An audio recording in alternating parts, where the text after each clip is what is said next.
peço um pouco de paciência com a minha tosse, a semana toda com a garganta doendo. Missões, como a irmã acabou de falar. Hoje nós tivemos a nossa feijoada missionária. E foi uma bênção. Foi muito bom. E eu quero colocar um caroço de feijão no seu dente, que nós temos feijoadas sobrando. E você pode adquirir ainda hoje e pagar mês que vem. Olha que moleza. A R$40. Nós tiramos dezão, né? Para você levar e pagar mês que vem.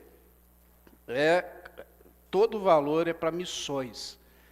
Então, dá uma procurada no final do culto, os irmãos aí, o Felipe, a Paula, quem puder aí te orientar, elas estão lá em cima, nessas feijoadas. Irmãos, o campo de missões, ele carece das suas orações, como a irmã colocou, da sua contribuição. Aqui na nossa região nós temos um campo em Querência do Norte, que está iniciando. Querência, inclusive, teve uma campeã olímpica que mora lá. É destaque na cidade.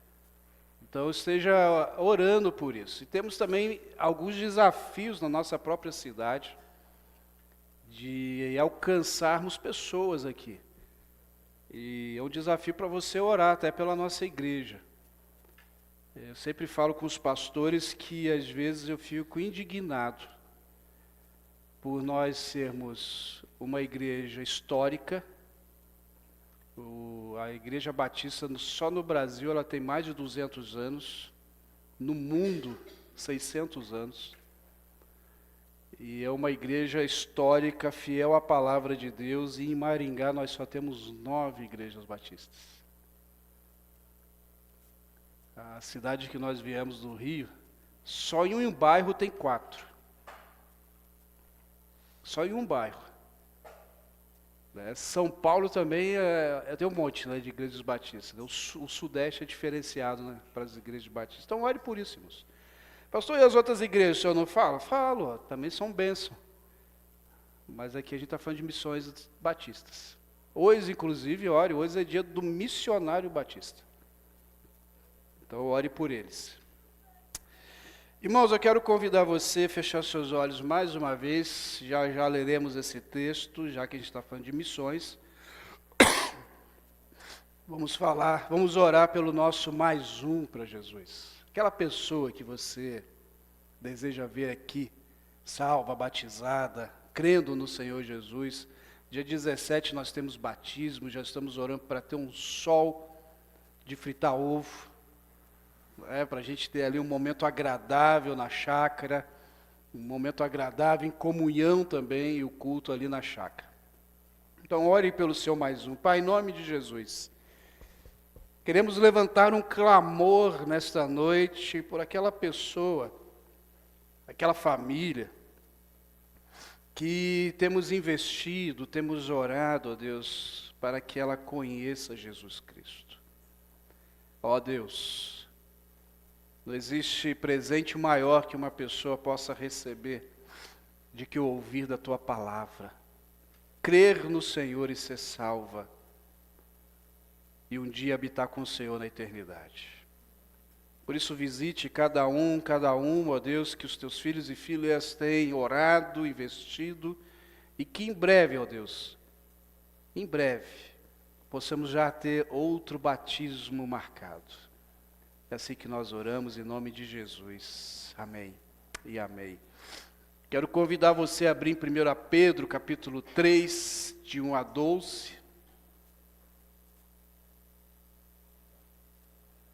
Eu vou ler somente o verso 12, mas você deixa aberto, deixa marcado aí. O verso 12 diz: porque os olhos do Senhor repousam sobre os justos, e os seus ouvidos estão abertos às súplicas, mas o rosto do Senhor está contra aqueles que praticam o mal. O apóstolo Pedro sendo, como sempre, muito sincero aqui na sua fala.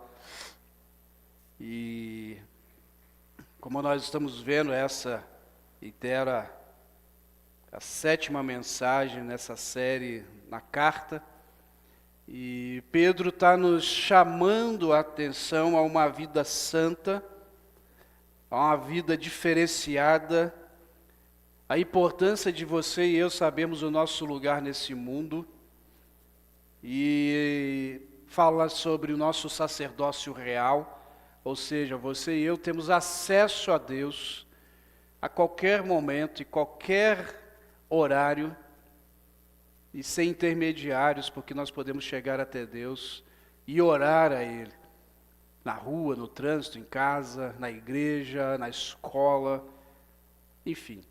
Em qualquer momento nós podemos orar a Deus e podemos ir até Ele. E Ele vai nos chamando a atenção também de sermos testemunho vivo nessa sociedade caída.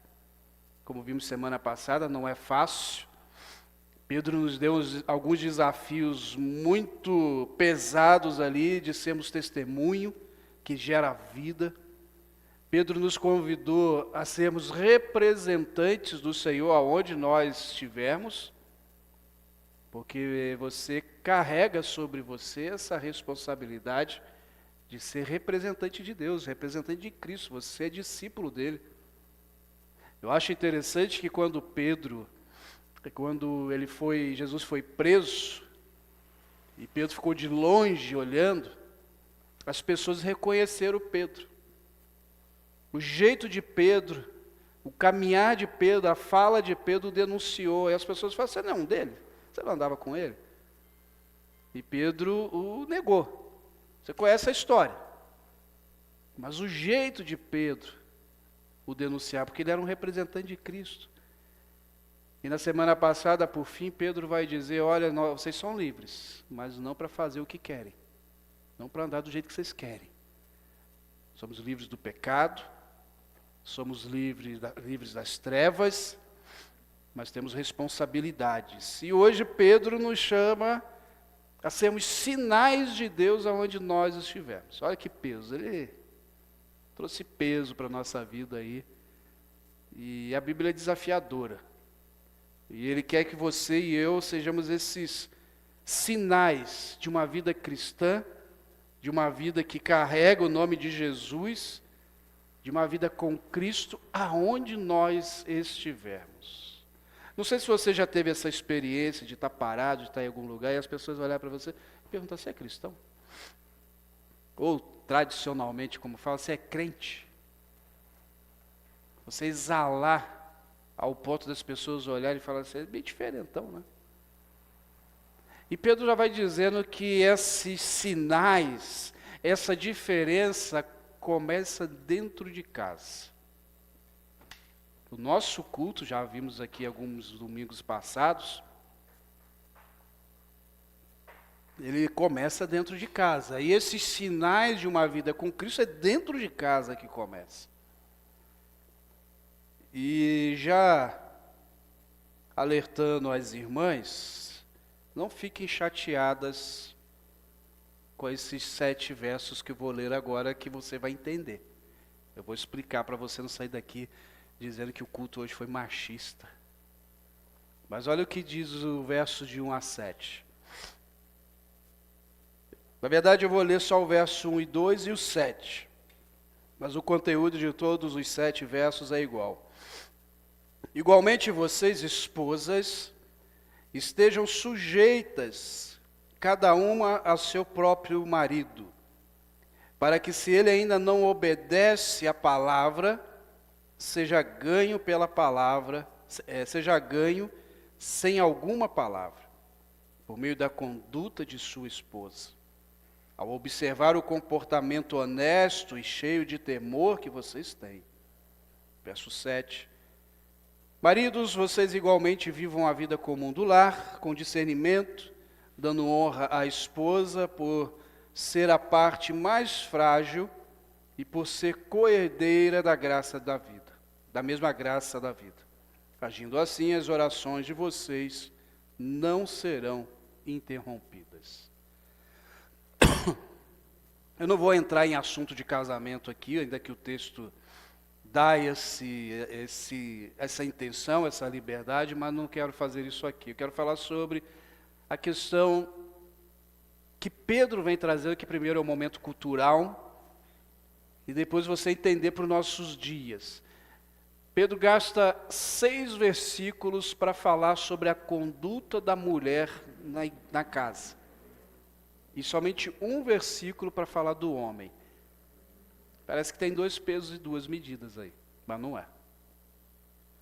Culturalmente, no tempo de Pedro, a mulher, ela não tinha fala nenhuma.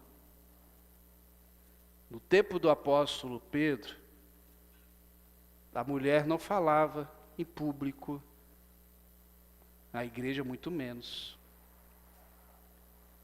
Para o judeu, mulher não tinha valor nenhum. Era uma coisa. Não tinha valor. Para os gregos, a mulher, ela tinha que somente ser aquela do lar, a esposa, que cuidava da casa e pronto. Só isso. Para o romano, a mulher não tinha direito nenhum e também era uma coisa, e uma menina.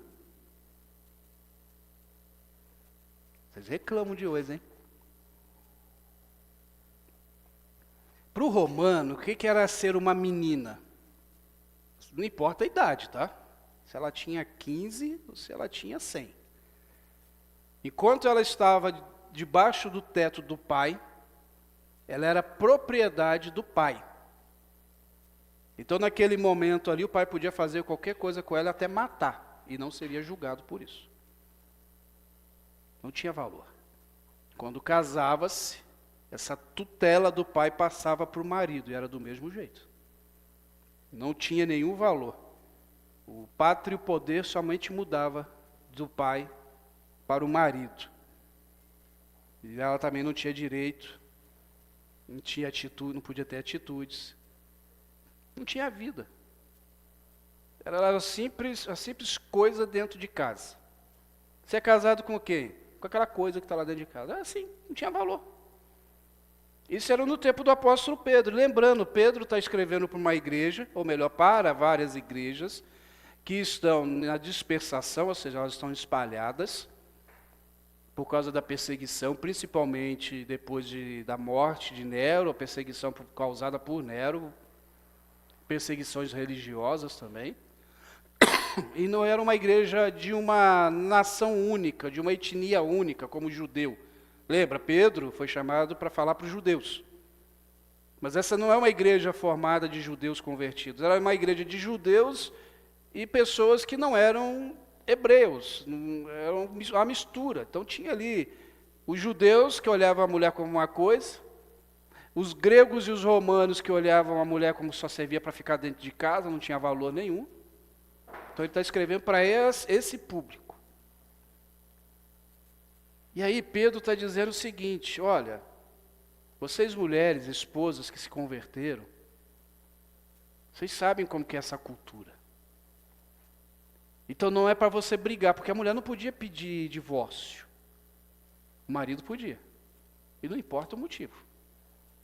Se um dia ele acordasse do lado errado da cama e olhasse para a mulher, com um fio de cabelo a mais alto, ela ia dizer, acabou, estou te devolvendo. A mulher não. Então ela se convertia. Estava lá, querendo ir no culto, mas o marido não se convertia. Ela adorava o Deus verdadeiro, e ele continuava adorando outros deuses. E Pedro está dizendo, vocês não vão brigar com ele, vocês não vão ficar impondo a tua religião. Vocês não vão ficar dizendo, tu vai para o inferno, seu safado. Não, vocês vão tentar ganhá-lo sem palavras. Como? Tendo a vida santa. Tendo uma vida que não é de enfeites por fora, conforme ele vai escrevendo no texto, mas com adornos internos, com oração, com bom testemunho dentro de casa, sofrendo mesmo. Irmãos, não é muito diferente dos dias de hoje, não. Muda alguma coisa ou outra. Hoje as mulheres têm valor, o cristianismo trouxe o valor para a mulher. Jesus veio trazer esse valor. Os evangelhos vão dizer que as mulheres sustentavam financeiramente o ministério de Jesus. Jesus entra na casa de mulheres como Marta e Maria e ali anuncia o evangelho. Jesus não olhava a mulher como uma coisa, olhava como uma filha de Deus. Esse é o poder do evangelho. Mas existem muitas irmãs hoje que têm impossibilidades de ir na igreja, aos cultos, porque os seus maridos não são convertidos. Esse aqui é o verdadeiro jugo desigual que nós costumamos dizer. E Pedro está dizendo, como é que você faz? Continue firme. Continue insistindo. Continue orando por ele. Entregue-o na mão de Deus. Mas ele também escreve aos homens. E ao escrever aos homens, ainda que é um verso só, ele não coloca 2 pesos e 2 medidas. A mulher ele está dizendo, olha, não discuta, não fique batendo boca, não fique ali apontando o dedo. Se ele não aceitar Jesus, ele vai para o inferno, mas não fica falando isso para ele. Mas ore, e com a tua vida do lar,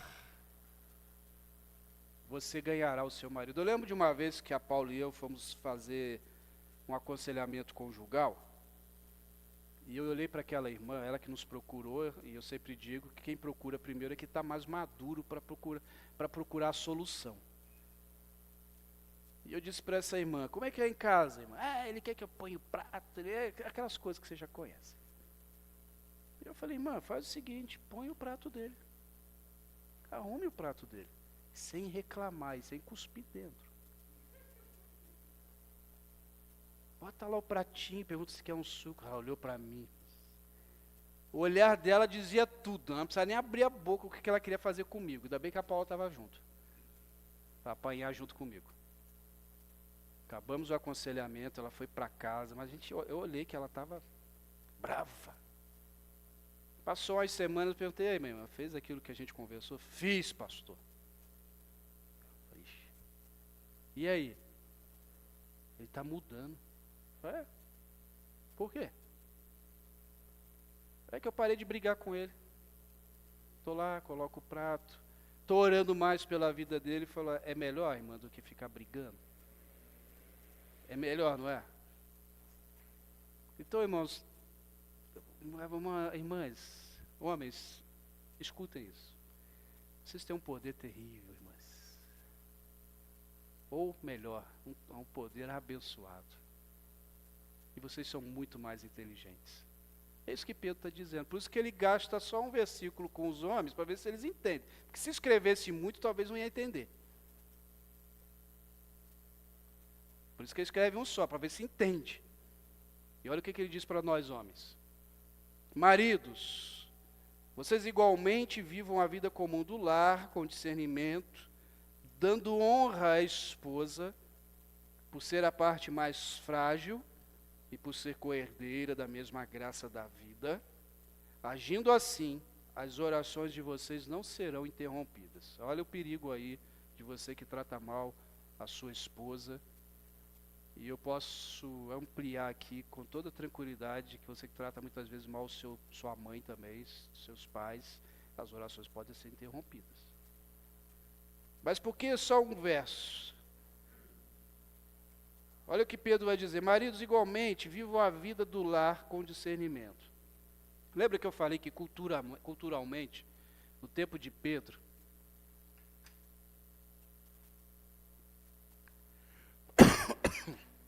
no tempo de Pedro a mulher não tinha valor? Agora o homem se converte. Só que diferente da mulher, Pedro está dizendo que o homem, quando ele se converte, ele consegue levar a mulher para a igreja. É mais fácil. Leva os filhos. Os homens devem lembrar que uma vez eu falei isso no encontro de homens, como que é importante a evangelização de homens. Porque quando o homem aceita Cristo, ele não vai obrigar a mulher a ir na igreja. Mas fica mais fácil Porque ela começa a ver mudanças na vida desse homem. E um dia ela fala assim, eu vou lá nessa igreja. Quando tem um encontro de casais, é mais fácil o homem chamar a esposa do que o contrário. Isso é uma verdade. Então Pedro está dizendo, olha, vivam de forma agradável, discernimento, as questões do lar, não como a cultura que você está inserido. Não como essa cultura, e aí eu vou trazer para o nosso tempo, para a gente entender melhor, nós homens não viver essa cultura machista, de olhar para uma mulher como uma coisa, um objeto, mas olhar para as nossas esposas, para quem é esposa, quem é casado, olhar para a mulher como uma amada de Deus. Pedro está dizendo isso. Qual que é o sinal de que eu sou como Cristo dentro da minha casa? Primeiro, a esposa seja sábia e não ficar retrucando. Marido, amar essa esposa como parte mais frágil, não que ele está diminuindo, não é isso.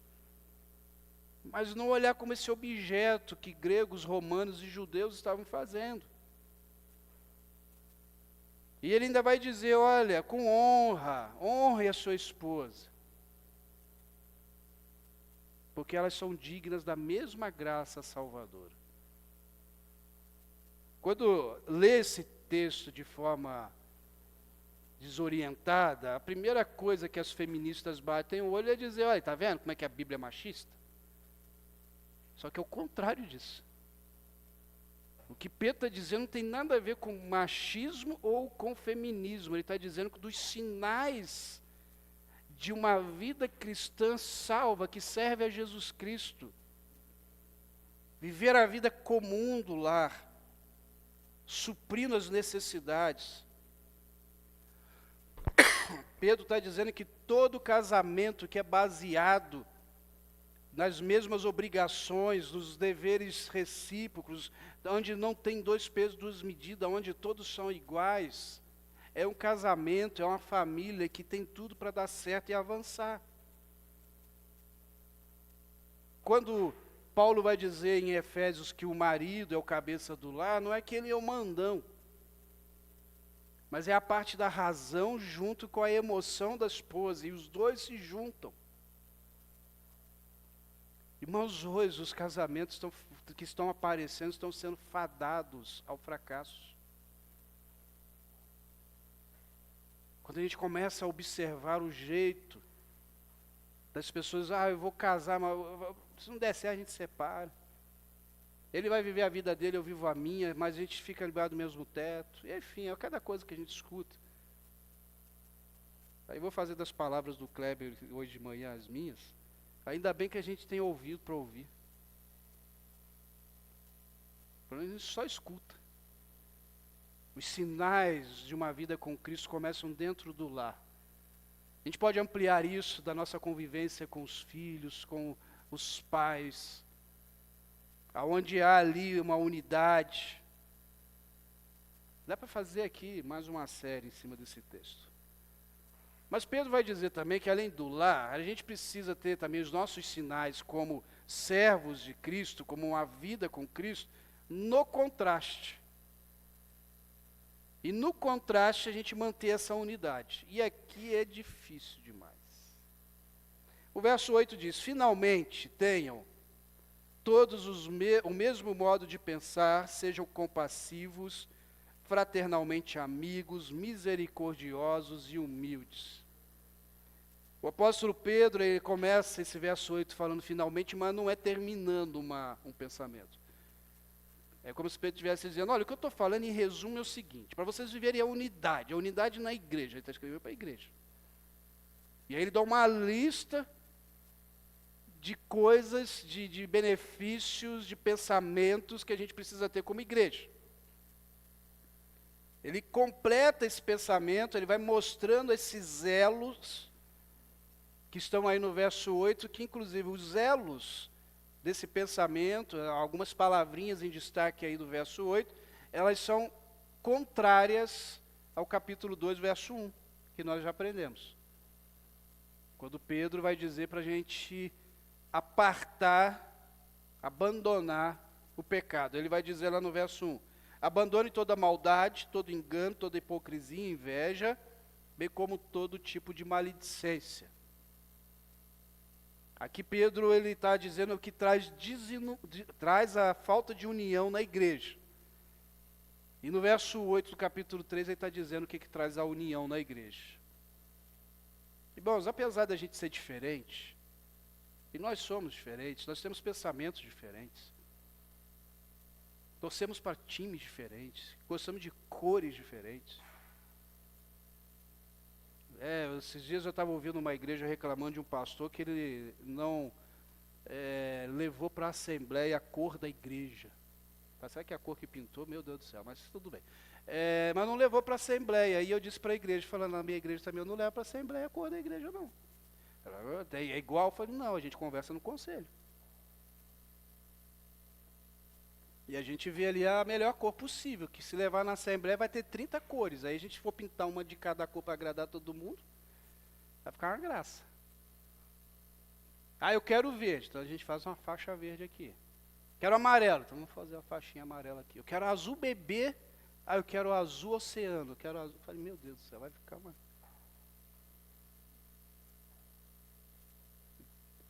A gente tem cores diferentes, gosta de sabores diferentes. Tem gente que não gosta de feijoada, é estranho, mas tem gente que não gosta de feijoada. A gente, nisso que é básico, isso que é trivial, a gente pode pensar diferente. É até bom. A vida é assim. Agora, no que se relaciona ao reino, a gente tem que ter unidade. É isso que Pedro está dizendo. Não é vestir a mesma camisa, mas é ter unidade. É a gente pensar igual nas questões do reino de Deus. Porque um reino dividido não sobrevive. Uma igreja dividida fecha as portas. Não avança. E aí Pedro vai dar algumas dicas para a gente desenvolver o sinal nas nossas vidas de uma vida como Cristo. Ele vai dizer aí que a gente precisa ter compaixão, no verso 8. E a compaixão é a gente se interessar pelo outro, pelo que o outro está passando, se preocupar com as necessidades do outro. A gente não precisa resolver sozinho. Eu sempre digo o seguinte, olha, irmãos, que você precisar, me procure. No que eu puder te ajudar, eu vou fazer o possível. O que eu não puder, a gente vai procurar quem pode. Talvez tenha coisas que eu não vou conseguir resolver para você, mas tem gente que vai. A gente dá umas ligações aí, a gente ora, pede a Deus. Compaixão traz unidade. Segunda coisa que ele vai dizer sobre o amor fraternal. Esse amor de irmãos. Ele está dizendo, a igreja precisa ser uma família. Irmãos, enquanto nós não desenvolvermos dentro de nós um sentimento de família, a gente vai continuar tendo abandonos. Quem aqui não tem um único problema dentro da sua família? Família mesmo, família de sangue. Quem não tem problemas? Nenhum. Nenhuma tia que dá trabalho em aniversário. Nenhum parente, um tio que passa um pouquinho do limite no álcool. Aquele parente fofoqueiro, você quer saber alguma coisa de fulano, é só dar uma ligadinha. Quem não tem nenhum desses ali, quem não tem problema na família, atire a primeira pedra. Todos nós temos problemas na nossa família, não temos? Quem aqui já foi no cartório para tirar o nome e sair dessa família? Ué, ninguém? Mas é interessante que quando a gente não trata a igreja como família, a primeira dificuldade que a gente toma é sair daquela igreja. Então nós não somos família ainda. Porque nós somos gente. Olha aí para o lado aí, vê se a pessoa do seu lado é uma pessoa. É uma pessoa, né? Eu espero. Onde tem gente tem problemas, tem dificuldades, tem alegrias, tem felicidade, tem glórias, assim como na família de sangue. Na minha família de sangue eu tenho um monte de problema. Às vezes eu brinco com a Paula que a vantagem é estar a 1.200 quilômetros de distância. Mas inventar o bendito do telefone e agora o WhatsApp, o vídeo chamada, diminui um pouco, mas é família, a gente sente falta. Pense na sua igreja, é isso que Pedro está dizendo, e agora eu trago para a IBG, como uma família, que precisa ter compaixão, amor fraternal, misericórdia. Irmãos, isso aqui é difícil demais, mas é necessário. E alguém definiu misericórdia como inclinar o coração diante da miséria do outro. Olha. E a gente tem exemplo.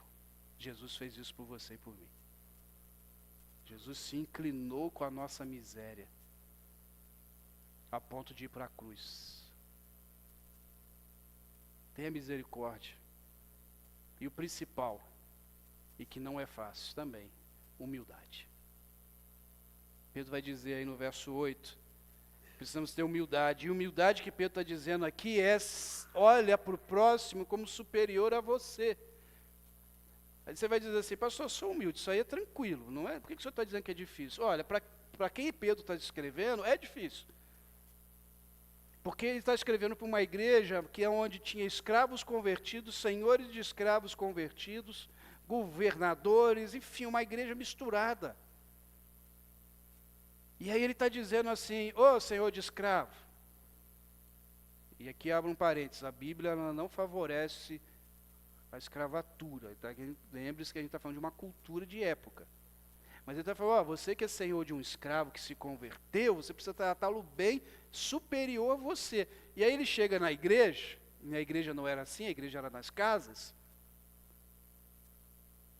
e eu sou o senhor de um escravo, mas lá na igreja, eu sou irmão dele. E eu sento bonitinho lá, e quem que vai pregar no culto? O diácono, convidado para aquela igreja, que é meu escravo. E ele vai dizer assim, olha, o apóstolo Pedro, ou o apóstolo Paulo, nos escreveu dizendo que, senhores, amai os vossos servos. E eu estou sentando ali e falei, eu tenho que ficar quieto com isso, porque ele é maior do que eu aqui. Humildade traz unidade. A humildade me ajuda com aquele que é diferente de mim, no meu contraste. Naquilo que eu sou diferente. Tenhamos compaixão, sejamos humildes, tenhamos misericórdia, amor fraternal, para que a unidade na igreja do Senhor Jesus seja um dos sinais que nós somos servos e servas, filhos e filhas dele. Mas a gente não terminar muito macio, Pedro vai dizer o seguinte, ame aqueles que são difíceis. Porque amar dentro de casa, como esposa, como marido, talvez seja fácil. Amar aqueles que são diferentes, os contrastes, talvez seja fácil. E os difíceis? Olha o verso 9 a 12. Não paguem mal com mal, nem ofensa com ofensa.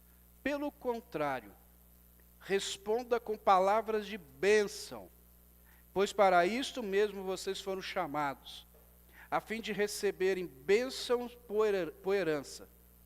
Pois aquele que quer amar a vida e ter dias felizes, refreie a língua do mal, e evite seus lábios, que falem palavras enganosas. Afastem-se do mal e pratiquem o bem. Busque a paz e empenhe-se por alcançá-la, porque os olhos do Senhor repousam sobre os justos, e os seus ouvidos estão abertos às súplicas, mas o rosto do Senhor está contra aqueles que praticam o mal. Irmãos, quantas notícias terríveis a gente assiste na TV durante a semana, as redes sociais, pessoas que causam mal, pessoas que estupram, pessoas que roubam, pessoas que matam, pessoas que assaltam. Essa semana no nosso PGM nós conversávamos um pouquinho sobre isso, que uma casa foi invadida, não lembro qual a cidade, e o cara na hora que entrou tinha uma senhora de 75 anos, ele não sabia. E se ele só roubasse, estava bom. mas ele agrediu aquela senhora, estuprou e roubou. Ele foi preso, mas ele conseguiu roubar. Qual o sentimento que dá na gente? Essa foi a discussão do pessoal do PGM, já sabe, a gente discutiu ali um bom tempo sobre isso.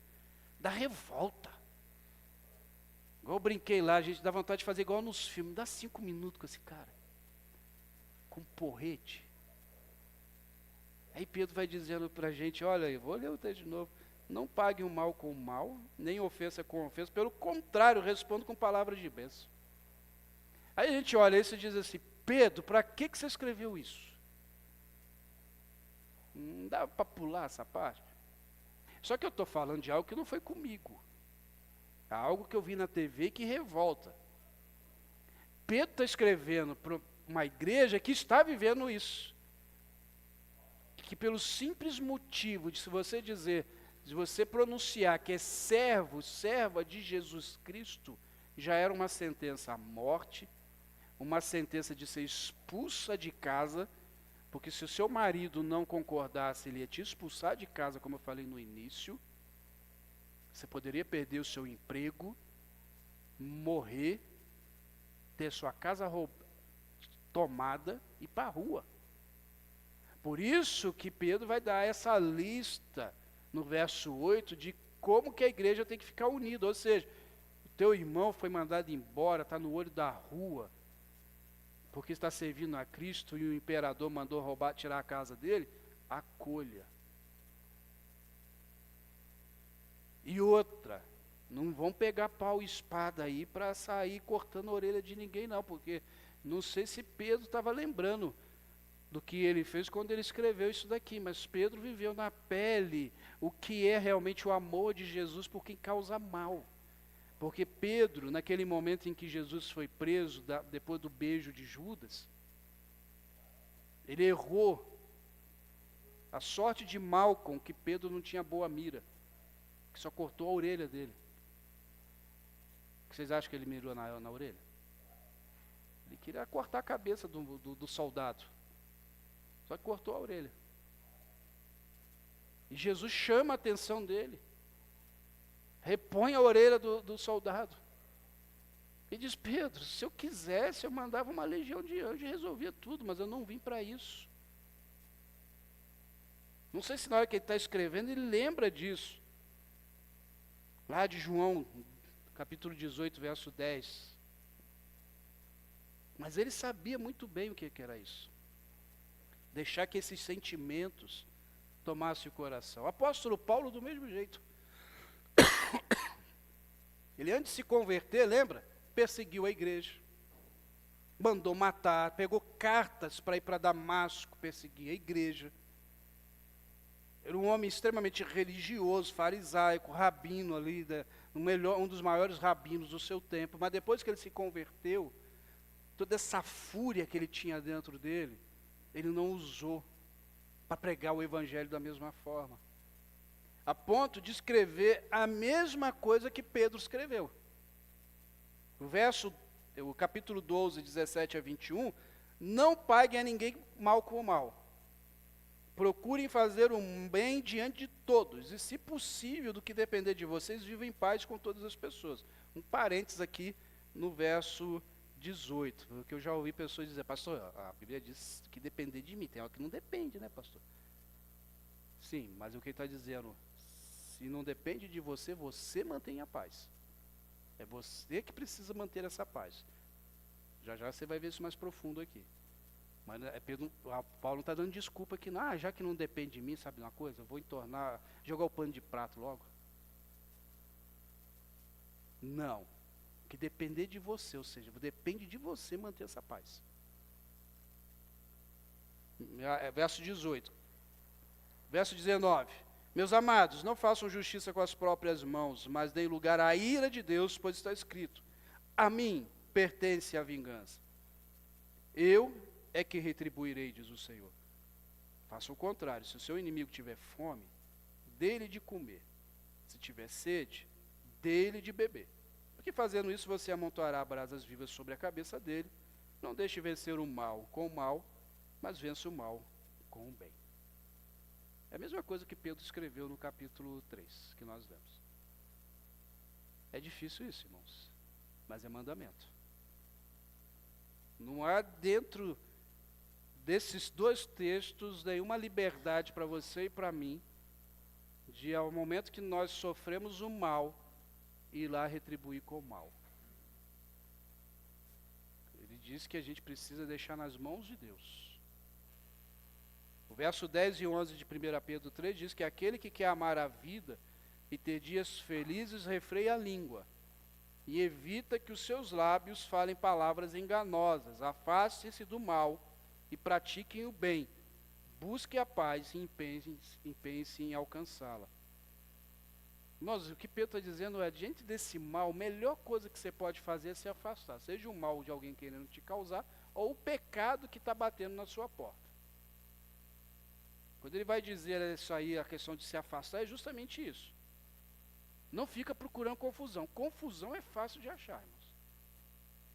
Se tem uma coisa que é fácil, é a gente conseguir confusão. Então mantenha a paz. Que ainda que a confusão seja fácil, manter a paz é mais fácil ainda. Nós somos chamados para sermos apaziguadores. Mateus 5,9 diz, bem-aventurados pacificadores, porque serão chamados filhos de Deus. Nós estamos aqui para pacificar. E Pedro vai dizer, ó, cuidar com a tua língua, porque é um negocinho terrível, né? É a tal da língua. Cuidado com a língua. Cuidado com o que você fala. Cuidado porque você pode incendiar mesmo o outro. Porque a pessoa chega, está ali, 3 pessoas chegam, conversando, você chega, estão metendo a malha na pessoa. Aí você fala, é verdade, é um safado mesmo, concordo. Pronto. Jogou gasolina na fogueira. O que você faz? Chega assim, gente, não é bem dessa forma. Vamos pensar de outro jeito. Vamos pensar o que essa pessoa está sentindo, passando, vivendo. Não é fácil, é uma tarefa difícil, mas é um dos sinais de que somos filhos de Deus. Aí você pode perguntar, como eu disse, o seguinte: pastor, se eu estiver procurando paz, mas a outra pessoa está procurando guerra, o que eu faço? Pedro responde para nós. Verso 12: porque os olhos do Senhor repousam sobre os justos, e os seus ouvidos estão abertos às suas súplicas, mas o rosto do Senhor está contra aqueles que praticam o mal. No texto de Romanos 12, o apóstolo Paulo responde do mesmo jeito. E ele diz, não procure vingança, mas entregue nas mãos de Deus, porque diz o Senhor, a mim pertence a vingança. O que Pedro está dizendo para a gente é o seguinte: aquelas pessoas que são difíceis, aquelas pessoas que te causam mal, lá no teu trabalho, na escola, aonde for, ore por elas. Entregue-as nas mãos de Deus. Diga para Deus o seguinte: eu não aguento mais, Deus. Não aguento mais a zombaria. Não aguento mais a perseguição. Enfim, o que você está passando? Deus, eu não aguento mais. Ore. Diga para Deus o que está no teu coração. E diga para Ele: Senhor, eu não vou fazer nada, ainda que eu estou com vontade. Seja sincero com Deus. O Senhor sabe que aqui dentro do meu coração arranhava o carro dele todinho. Furava os 5 pneus, que dava jeito de furar até o step. Mas eu não posso. Então já confessa logo o pecado antes de fazer, para não dar problema. A tentação antes que vire pecado. E deixa Deus resolver. Irmãos, por experiência própria. Quantas vezes, principalmente no ministério, eu quis resolver coisas do meu jeito. A Paula está de prova. Desses quase 25 anos de ministério. Às vezes que eu resolvi do meu jeito, eu só quebrei a cara e reclamei depois. Mas a maioria que eu disse: Deus, quer saber, eu estou cansado, fulano está na tua mão, o Senhor se vira com ele. E ele se virava mesmo. Se virava. está te causando mal, está difícil. Deixa na mão de Deus. Você crê que Deus pode resolver? Crê mesmo? Que Pedro cria. Pedro sabia certinho que Deus, o Senhor, estava sempre perto dele. Quer uma prova? Também não sei se quando ele escreveu isso, ele lembrou.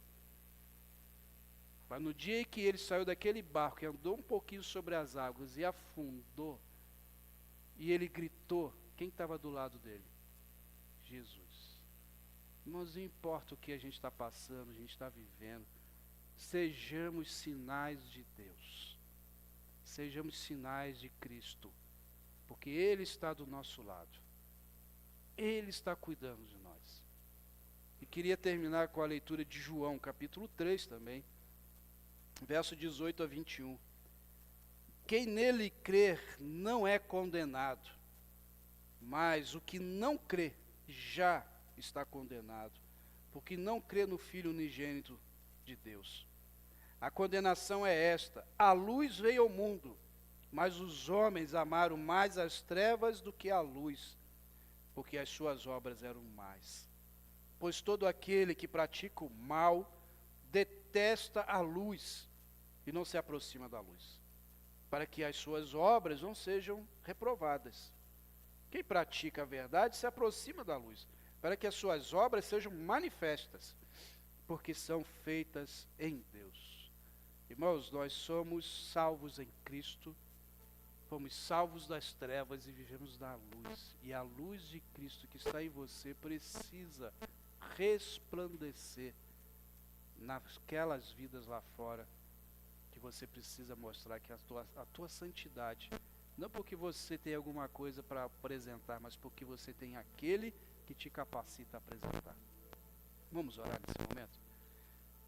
Pai, em nome de Jesus, queremos ser sinais de Cristo aonde nós estivermos, testemunhando do Teu amor e da Tua glória.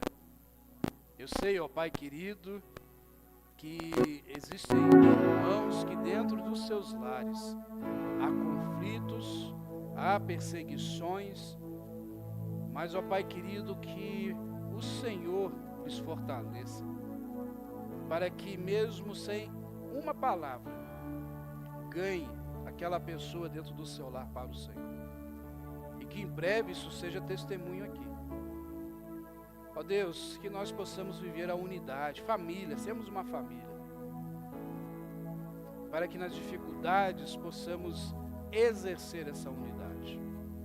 E por fim, ó Deus, como o apóstolo Pedro nos desafia, que possamos amar aqueles que nos causam mal, pois somos da luz. Estamos em Cristo Jesus, nosso Senhor e Salvador.